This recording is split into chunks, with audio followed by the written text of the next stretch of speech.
கிறிஸ்துவுக்குள் அன்பான தேவனுடைய பிள்ளைகளே, நமது ஆவிக்குரிய வாழ்க்கையில் அநேகம் ஜனங்களை நான் பார்த்துருக்கிறேன்.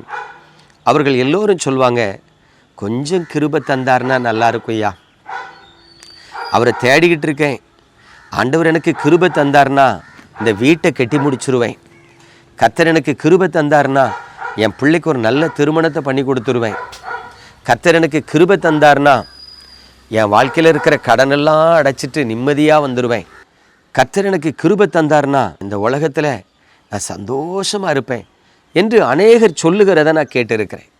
பிரியமான தேவனுடைய பிள்ளைகளே, கர்த்தரை நேசிக்கிற தேவ பிள்ளைகளில் அநேகர் கிருபைக்கு காத்திருக்கிறாங்க. ஆண்டவர் எனக்கு கிருபை தருவாரா, அந்த மனுஷனுக்கு கிடைச்ச கிருபை எனக்கு கிடைச்சா நல்லா இருக்குமே, என் வாழ்க்கையிலையும் கொஞ்சம் கிருபை தந்தார்னா ஒருவேளை நானும் சமாதானமாக சந்தோஷமாக வாழ்வேனே என்று சொல்லி பலர் தேவனிடத்திலிருந்து வருகிற கிருபைக்காய் காத்திருக்கிறத நான் பார்க்குறேன்.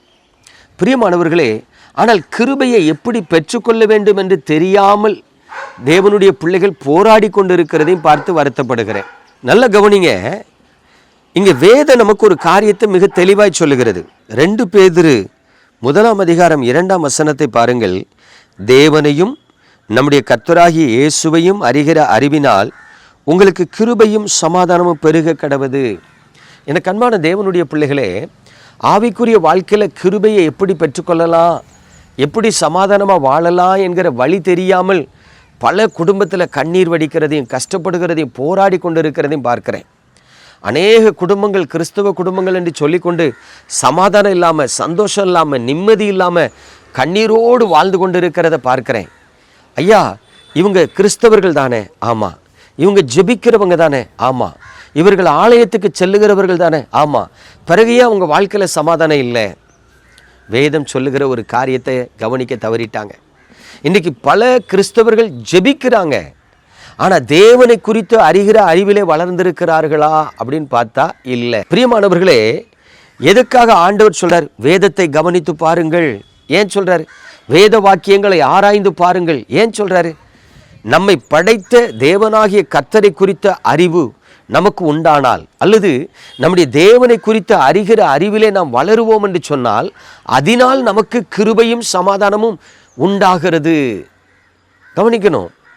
இன்னைக்கு இயேசு அப்படின்னா யாருன்னு தெரியும், ஆனால் இயேசு எப்படிப்பட்டவர்னு அநேகருக்கு தெரியாது. அன்றைக்கு ஒரு குடும்பத்துக்கு போயிருந்தேன். ஒரு தகப்பனார் மருந்து குடித்து உயிருக்கு போராடிட்டு இருக்கார் ஹாஸ்பிட்டலில். நான் கேட்டேன், என்ன பிரச்சனை? கடன் பிரச்சனையா, கடன் அடைக்க முடியல, மருந்து குடிச்சிட்டார் அந்த மனுஷன், அவருக்காக ஜெபம் பண்ணுங்க அப்படிங்கிறாங்க. அதே போல் இன்னொரு குடும்பத்துக்கு போயிருந்தேன். அந்த குடும்பத்தில் அவருக்கு கேன்சர் வியாதி, அதுவும் மூளையில் கேன்சர் வியாதி. அந்த குடும்பத்தார் கண்ணீர் வடித்து கொண்டு இருக்கிறாங்க.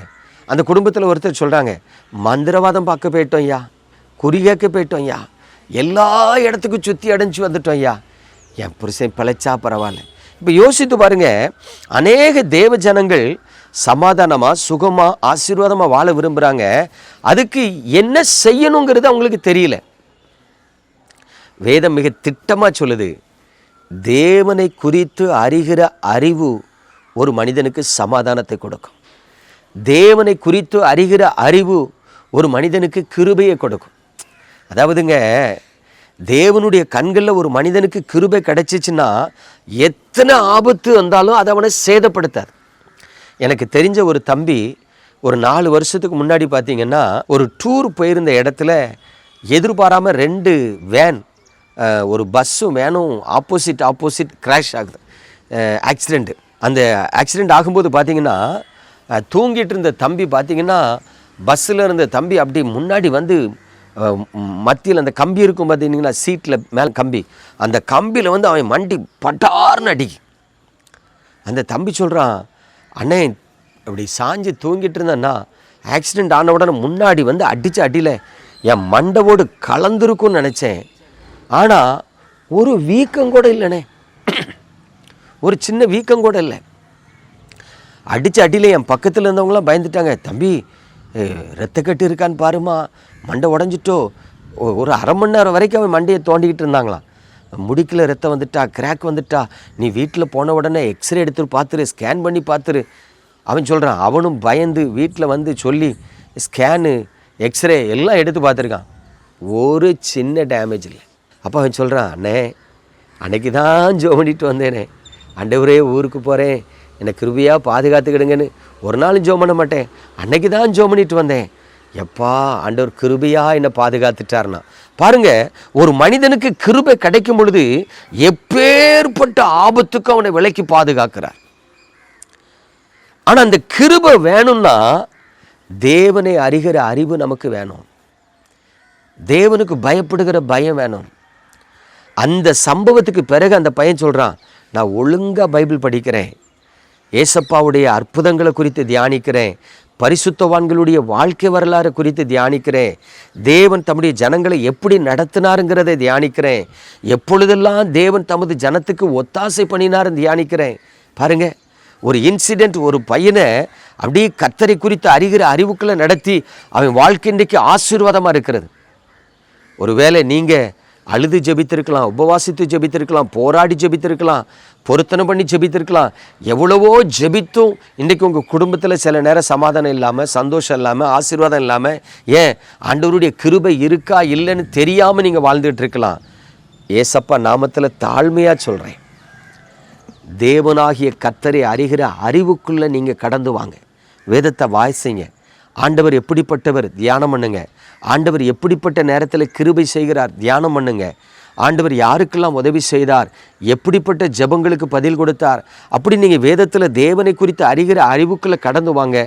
கண்டிப்பாக உங்கள் வாழ்க்கையில் கிருபையும் சமாதானமும் பெருகும்.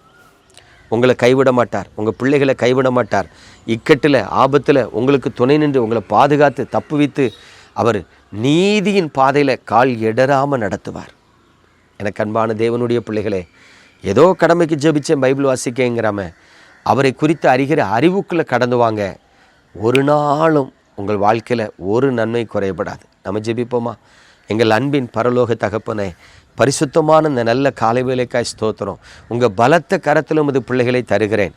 ஆண்டவரே, இதோ ஆலயங்களுக்கு செல்லுகிற அனுபவங்கள் எங்களில் அநேகருக்கு உண்டு, ஜெபிக்கிற ஆராதிக்கிற அனுபவங்கள் உண்டு. ஆனால் தேவனை குறித்து அறிகிற அறிவு என்பது எங்கள் ஜனங்களிடத்தில் அதிகமாக இல்லை. ஆண்டவரே, இந்த நாட்களுக்கு பிறகு உம்மை குறித்த அறிவில் உமது பிள்ளைகள் வளர, உமக்கு பயப்படுகிற பயத்தில் வளர்ந்து, ஆண்டவரே உம்முடைய நாமத்தை மகிமைப்படுத்த நீர் அவர்களுக்கு கிருபை செய்யும். இந்த நேரத்தில் நான் ஜெபிக்கிறேன், உம்முடைய கிருபையானது சம்பூரணமாய் உம்முடைய கிருபைக்கு காத்திருக்கிற பிள்ளைகளுக்குள்ளே கடந்து செல்லட்டும். அவர்கள் வாழ்க்கையை ஆசீர்வதிக்கட்டும், அவர்களை உயிர்ப்பிக்கட்டும், அவர்களை நன்மையால் நிரப்பட்டும். இயேசு கிறிஸ்துவின் அன்பின் நாமத்தில் பிதாவே, ஆமென்.